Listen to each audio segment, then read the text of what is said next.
नमस्कार साथियों, Shri Vijay art academy में आपका हार्दिक स्वागत है। ये हमारी टीजीटी, पीजीटी, नेट और जेआरएफ की क्लास है आर्ट की।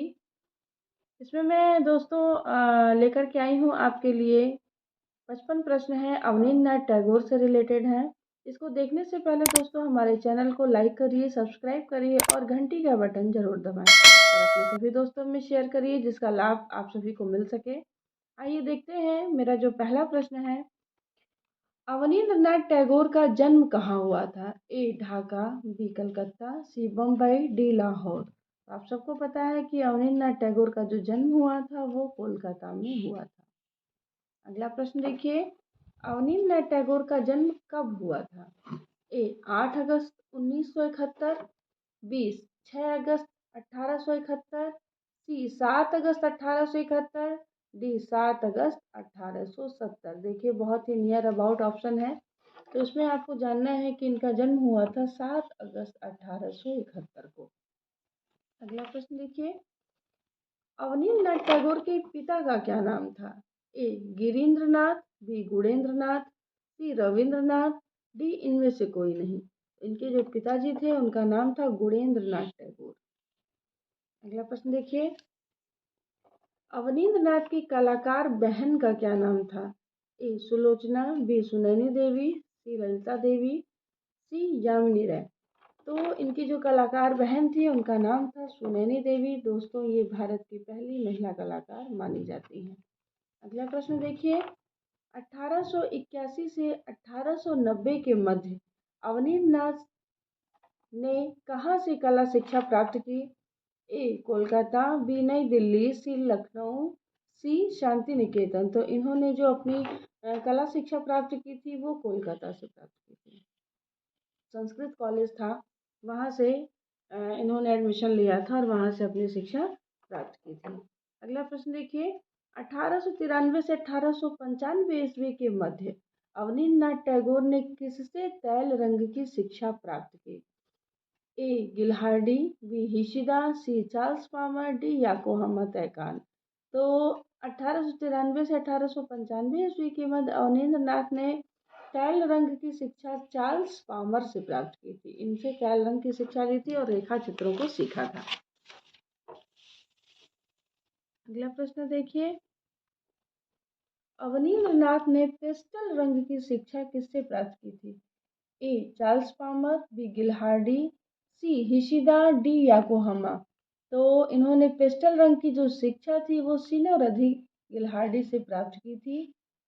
इन्होंने इनसे सीखा था कि पेस्टल रंग से तैल रंग का प्रभाव कैसे लाया जाए। अगला प्रश्न देखिए, अवनी बाबू ने किस सन में यूरोपियन शैली में काम किया? 1895, बी 1880, सी 1890। यहाँ पर डी होना चाहिए, डी 1900। तो इन्होंने जो यूरोपियन शैली में काम किया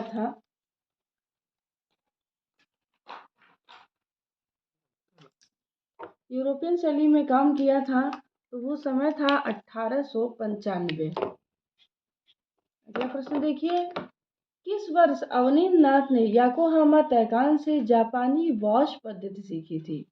तो वो समय था ए 1901, बी 1902, सी 1903 या डी 1904। तो ये जो है सीखा था इन्होंने 1902 में। इसका बी ऑप्शन सही हो जाएगा। 1902 में इन्होंने याकोहामा तैकान से जापानी वॉश पद्धति सीखी थी। अगला प्रश्न देखिए, अवनींद्रनाथ किस शैली के चित्रकार के रूप में जाने जाते हैं? ए मुगल, बी पहाड़ी, सी राजस्थानी, डी अजंता। तो अवनींद्रनाथ को जो है दोस्तों मुगल सिद्ध कलाकार कहा जाता है। जिस प्रकार से नंदलाल बोस को शिव सिद्ध कलाकार कहा जाता है उस प्रकार इनको मुगल सिद्ध कलाकार कहा जाता है। अगला प्रश्न देखिए, भारत माता का चित्र अवनी बाबू ने किस वर्ष निर्मित किया था? ए 1902, बी 1903, सी 1904, डी 1905। तो जो भारत माता का चित्र इन्होंने बनाया था वो बनाया था 1905 ईस्वी में, जब बंगाल विभाजन हुआ था। अगला प्रश्न देखिए, अवनींद्रनाथ के चित्रों की पहचान कीजिए। ए अशोक की रानी, बी फेयरीलैंड, सी बुद्ध और सुजाता, डी सभी। तो इसमें से जो ये तीनों ही चित्र अवनींद्रनाथ टैगोर के हैं तो इसमें ऑप्शन सही हो जाएगा डी सभी। अगला प्रश्न देखिए, अवनींद्रनाथ टैगोर का अभिसारिका चित्र कहाँ पर रखा है? अभिसारिका चित्र दोस्तों बहुत महत्वपूर्ण चित्र है। ए राष्ट्रीय संग्रहालय, बी इंडियन म्यूजियम कोलकाता, सी भारतीय कला भवन या डी शांति निकेतन। तो इनका जो अभिसारिका चित्र बना है वो इंडियन म्यूजियम कोलकाता में रखा हुआ है। अगला प्रश्न देखिए, अवनींद्रनाथ टैगोर के शिष्यों में कौन नहीं है? ए देवी प्रसाद राय चौधरी, बी नंदलाल बोस, सी एल.एम. सेन, डी गोपाल घोष। इनके शिष्यों में से दोस्तों ये तीनों ही लोग जो है इनके शिष्य हैं, और ये ललित मोहन सेन यानी एल.एम. सेन, ये असित कुमार हलदार के शिष्य थे। अगला प्रश्न देखिए, नंदलाल बोस किसके शिष्य थे? ए रविंद्रनाथ, बी अवनींद्रनाथ, सी विनोद बिहारी, डी गगनेंद्रनाथ। तो जो नंदलाल बोस थे वो अवनींद्रनाथ के प्रिय शिष्य थे। अगला प्रश्न देखिए, शाहजहां की मृत्यु की चित्रकारी किसके द्वारा की गई है? ए राजा रवि वर्मा, बी अवनींद्रनाथ, सी गगनेंद्रनाथ, डी ई.वी. हैवल। तो शाहजहां की मृत्यु की जो चित्र बनाया था वो बनाया था अवनींद्रनाथ टैगोर ने। अगला प्रश्न देखिए, बंगाल शैली के शीर्षस्थ कलाकार हैं? ए अमृता शेरगिल, बी अवनींद्रनाथ, सी यामिनी राय, डी एन.एस. पेंद्रे। तो जो बंगाल शैली के शीर्षस्थ कलाकार हैं वो है अवनींद्रनाथ टैगोर। अगला प्रश्न देखिए, भारत में वास्तु तकनीक का प्रारंभ किसने किया था? ए रविंद्रनाथ, बी अवनींद्रनाथ, सी गगनेंद्रनाथ, डी सभी। तो जो वास्तु टेक्निक का प्रारंभ किया था वो बंगाल शैली में हुआ था, जिसे प्रारंभ किया था अवनींद्रनाथ टैगोर ने। अगला प्रश्न देखिए, यात्रा का अंत किस संग्रहालय में सुरक्षित है? ए कृष्णा आर्ट गैलरी, बी राष्ट्रीय आधुनिक कला संग्रहालय, सी राष्ट्रीय संग्रहालय नई दिल्ली, डी इनमें से कोई नहीं। तो ये जो यात्रा का अंत चित्र है इसे बनाया था इन्होंने 1913 ईस्वी में, और इसमें एक थके हुए ऊंट का चित्र है। तो ये जो चित्र है ये राष्ट्रीय आधुनिक कला संग्रहालय नई दिल्ली यानी नगमा में सुरक्षित है। अगला प्रश्न देखिए, 1909 से 1927 ईस्वी के मध्य प्राचार्य पद पर किसने कार्य किया? ए पर्सी ब्राउन, बी मुकुल चंद्र डे, सी यामिनी राय, डी मुल्कराज आनंद। तो प्राचार्य पद पर कार्य किया है दोस्तों पर्सी ब्राउन ने 1909 से 1927 ईस्वी में, और 1928 ईस्वी में मुकुल चंद्र डे को यहाँ का प्रथम भारतीय स्थायी प्रधानाचार्य बने थे, मुकुल चंद्र डे। अगला प्रश्न देखिए, Indian society of oriental art की स्थापना कब हुई? ए 1907, बी 1909, सी 1910, डी 1921। तो Indian society of oriental art की स्थापना गगनेंद्रनाथ टैगोर ने की थी, और ये हुई थी स्थापना 1907 ईस्वी में। अगला प्रश्न देखिए, Indian society of oriental art के संस्थापक सदस्य थे? ए 5 अंग्रेज 25 भारतीय, बी 10 भारतीय 20 अंग्रेज, सी 25 अंग्रेज 5 भारतीय, सी 20 अंग्रेज 10 भारतीय। इसका सही उत्तर हो जाएगा आपका 25 अंग्रेज और 5 भारतीय थे इसके सदस्य। अगला प्रश्न देखिए, अवनींद्रनाथ टैगोर ने एक समन्वित कला शैली विकसित करने की चेष्टा उत्पन्न की, यह कथन किसका है? A Ananda Coomaraswamy, B Pradosh Dasgupta, C EV. Havell, D Vinod Bihari Mukherjee. तो ये जो कथन है इसे कहा था ई.वी. हैवल ने। अगला प्रश्न देखिए, अवनींद्रनाथ टैगोर की इनमें से कौन सी पुस्तक है? ए आपन कथा, बी अल्पना, सी भारतीय शिल्प परिचय, या इनमें से सभी। तो ये तीनों ही पुस्तक अवनींद्रनाथ टैगोर की हैं, तो आपका सभी सही उत्तर हो जाएगा इनमें से सभी। हमारी वीडियो अगर आपको पसंद आती है दोस्तों तो हमारे चैनल को सब्सक्राइब करिए, लाइक करिए और अपने दोस्तों में शेयर करिए, और दोस्तों घंटी का बटन दबाना ना भूलें, क्योंकि उसी से आपको मेरी नोटिफिकेशन जब जब वीडियो आएगी तो मिलती रहेगी। और अपनी तैयारी आप जुट के करते रहिए, परीक्षाएं कभी भी हो सकती हैं फरवरी मार्च तक। अगला प्रश्न देखिए, अवनींद्रनाथ टैगोर के भाई का क्या नाम था? ए रविंद्रनाथ, बी गगनेंद्रनाथ, सी सुरेंद्रनाथ, डी सभी। तो आप सबको पता है कि गगनेंद्रनाथ इनके बड़े भाई थे। अगला प्रश्न देखिए, शुक्लाभिसारे चित्र किसने बनाया है? ए मुकुल चंद्र डे, बी अवनींद्रनाथ, सी यामिनी राय, डी रविंद्रनाथ। तो जो शुक्ला भिसारी चित्र था दोस्तों, ये भारतीय शैली में बना, पूर्णतः भारतीय शैली में बना अवनींद्रनाथ टैगोर का प्रथम चित्र है। इसे बनाया था अवनींद्रनाथ टैगोर ने। अगला प्रश्न देखिए, अवनींद्रनाथ ने किस माध्यम में कार्य किया? ए वाश तकनीक, बी टैल रंग, सी टेम्परा विधि, डी सभी। तो अवनींद्रनाथ ने जो है वाश टेक्निक में काम किया है।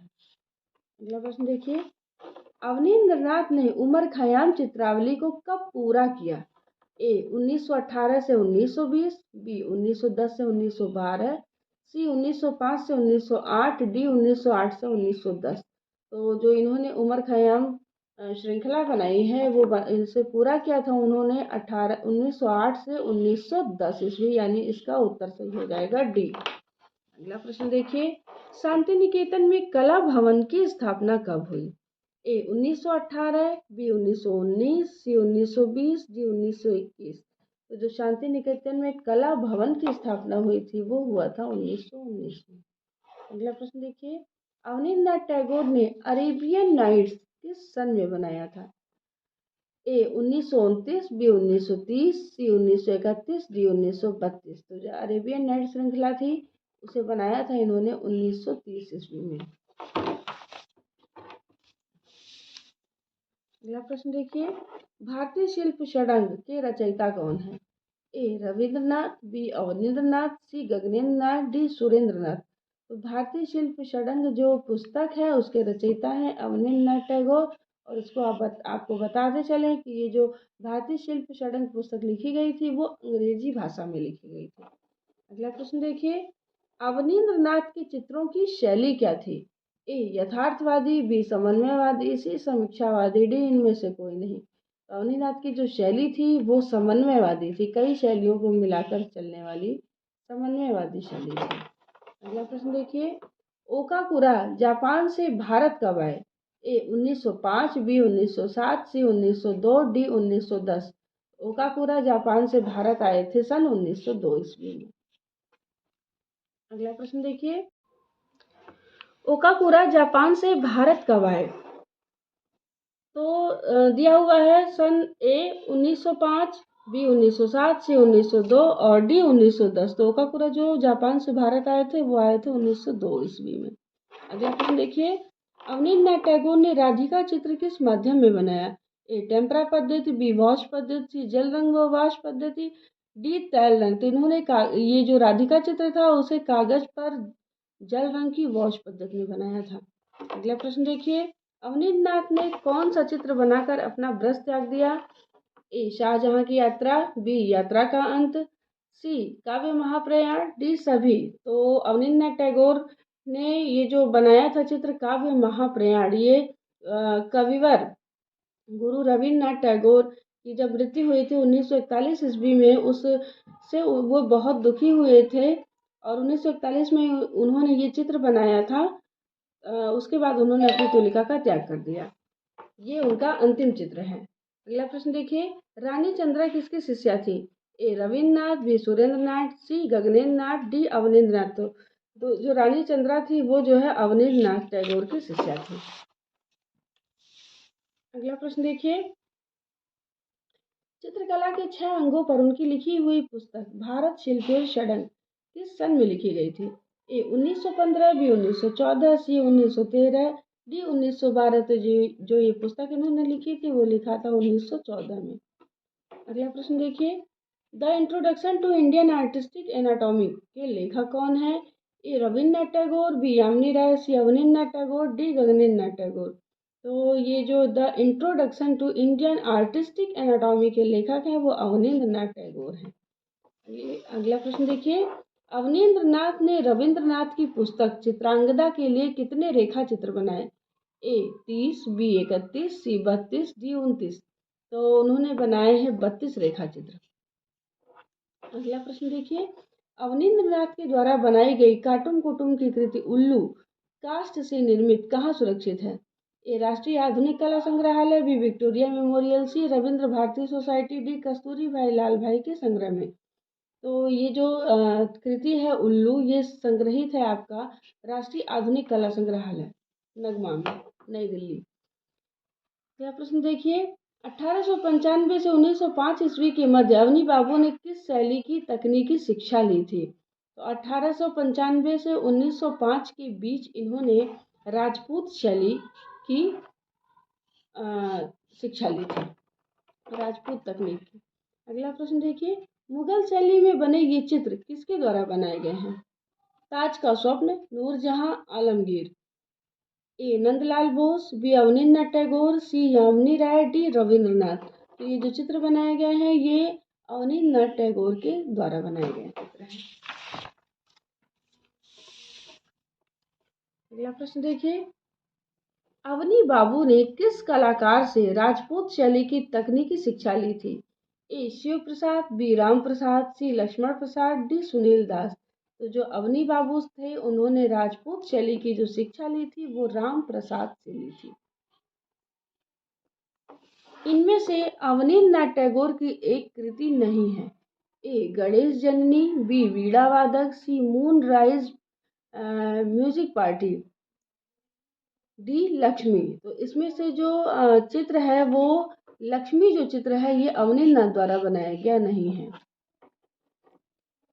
इनमें से अवनींद्रनाथ टैगोर द्वारा बनाया गया चित्र है ए बुद्ध जन्म, बी कृष्ण को पत्र लिखती रुक्मिणी, सी ए और बी दोनों, डी कोई नहीं। तो इनमें से जो बुद्ध जन्म और कृष्ण को पत्र लिखती रुक्मिणी ये दोनों ही चित्र अवनींद्रनाथ टैगोर के द्वारा बनाया गया है। इसका सही उत्तर हो जाएगा सी, ए और बी दोनों। अगला प्रश्न देखिए, अवनींद्रनाथ ने गीतांजलि के लिए किस वर्ष चित्र बनाए? ए 1919 में, बी 1918 में, सी 1917 में, डी 1920 में। तो गीतांजलि के लिए उन्होंने चित्र बनाए थे सन 1918 ईस्वी में। आपको हमारी वीडियो में इसी तरह बहुत ही डिफरेंट प्रकार के क्वेश्चन मिलेंगे और हमारी वीडियो देख करके आप जो ये टॉपिक है अवनींद्रनाथ, राजा रविवर्मा, ऐसे सभी टॉपिक का आप डीपली अध्ययन कर सकते हैं। अगला प्रश्न देखिए, औरंगजेब की वृद्धावस्था शीर्षक चित्र कहाँ संग्रहित है? कला भवन नई दिल्ली, बी कला निकेतन लाहौर, सी राज्य पुस्तकालय रामपुर, डी इनमें से कोई नहीं। तो जो औरंगजेब की वृद्धावस्था का जो चित्र है वो राज्य पुस्तकालय रामपुर में संग्रहित है। अगला प्रश्न देखिए, अवनींद्रनाथ की कागज पर टेम्परा कौन सा चित्र है? ए संथाल बाला, बी दस्तखत, सी कोई नहीं, डी ए और बी दोनों। तो इसमें जो है कागज पर टेम्परा का जो चित्र है वो दस्तखत है। ये जो प्रश्न है, अवनींद्रनाथ टैगोर की कागज पर टेम्परा कौन सा चित्र है?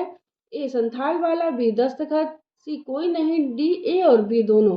तो अवनींद्रनाथ की जो संथाल वाला है वो भी कागज पर टेम्परा है और बी दस्तखत भी कागज पर टेम्परा है। तो इस तरह से इसका जो उत्तर हो जाएगा वो सही उत्तर डी हो जाएगा, ए और बी दोनों। अगला प्रश्न देखिए, अवनींद्रनाथ टैगोर की कृति अशोक की रानी किस सन में बनाई गई? 1909, बी 1910, सी 1911, सी 1908 ईस्वी। तो अशोक की रानी वाला जो चित्र है वो उन्होंने बनाया था 1910 ईस्वी में। आइए अगला प्रश्न देखते हैं, अवनींद्रनाथ का चित्र मंजरी डे किस माध्यम में बना है? ए कागज पर जल रंग, बी कागज पर टेम्परा, सी कागज पर स्याही, डी कागज पर वॉश और टेम्परा।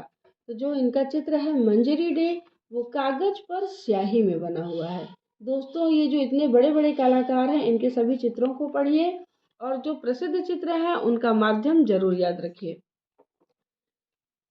अगला प्रश्न देखिए, महाकाल की धमकी चित्र किस माध्यम में बना है? ए कागज पर टेम्परा, बी कागज पर जल रंग, सी तैल रंग, डी कागज पर वॉश और टेम्परा। तो ये जो महाकाल की धमकी वाला चित्र बना है वो कागज पर जल रंग में बना हुआ है। अगला प्रश्न देखिए, रविंद्रनाथ टैगोर के नाटक डाकघर व फाल्गुनी में अवनींद्रनाथ ने भूमिका अदा की थी, यानी कौन सी भूमिका इन्होंने अदा की थी? ए सहायक निर्देशक की, बी कला निर्देशक की, सी मुख्य भूमिका में थे, डी मंच सज्जा का कार्य किया था। तो अवनींद्रनाथ टैगोर ने डाकघर व फाल्गुनी में इन्होंने मुख्य भूमिका अदा की थी। अगला प्रश्न देखिए, अवनींद्रनाथ की चित्रांकन प्रतिभा की प्रशंसा आज पूरे यूरोप और अमेरिका में की जा रही है। वे भारत में ऐसे कला आंदोलन के जन्मदाता हैं जो कला के क्षेत्र में अनुकरण का विरोधी है और देशी कला के सर्वोत्तम प्रयोग का समर्थक है। ये दोस्तों एक कथन है और पूछ रहा है कि उपरोक्त कथन को किसने लिखा है। A Percy Brown, B Marquess Zetland, C EV Havell, D Signor Gilhardi. तो ये जो कथन है उसे लिखा है मार्क्वेस जेटलैंड ने। अगला प्रश्न देखिए, अवनींद्रनाथ टैगोर का चित्र अंतिम प्रयाण किससे संबंधित है। ए सुरेंद्रनाथ, बी गगनेंद्रनाथ, सी रविंद्रनाथ, डी नंदलाल बोस। तो इससे पहले भी मैंने आपको बताया जो महाप्रयाण इन्होंने बनाया है वो रविंद्रनाथ की मृत्यु से संबंधित है। अगला प्रश्न देखिए, अवनींद्रनाथ की मृत्यु कब हुई। ए 15 दिसंबर 1952, 15 दिसंबर 1951, सी 15 दिसंबर 1950 और डी 15 दिसंबर 1949। तो जो अवनींद्रनाथ की मृत्यु हुई थी वो 15 दिसंबर 1951 को हुई थी। दोस्तों हमारी वीडियो आपको पसंद आती है तो हमारे चैनल को लाइक करिए, सब्सक्राइब करिए और अपने दोस्तों में शेयर करिए और घंटी का बटन जरूर दबाइए। नमस्कार।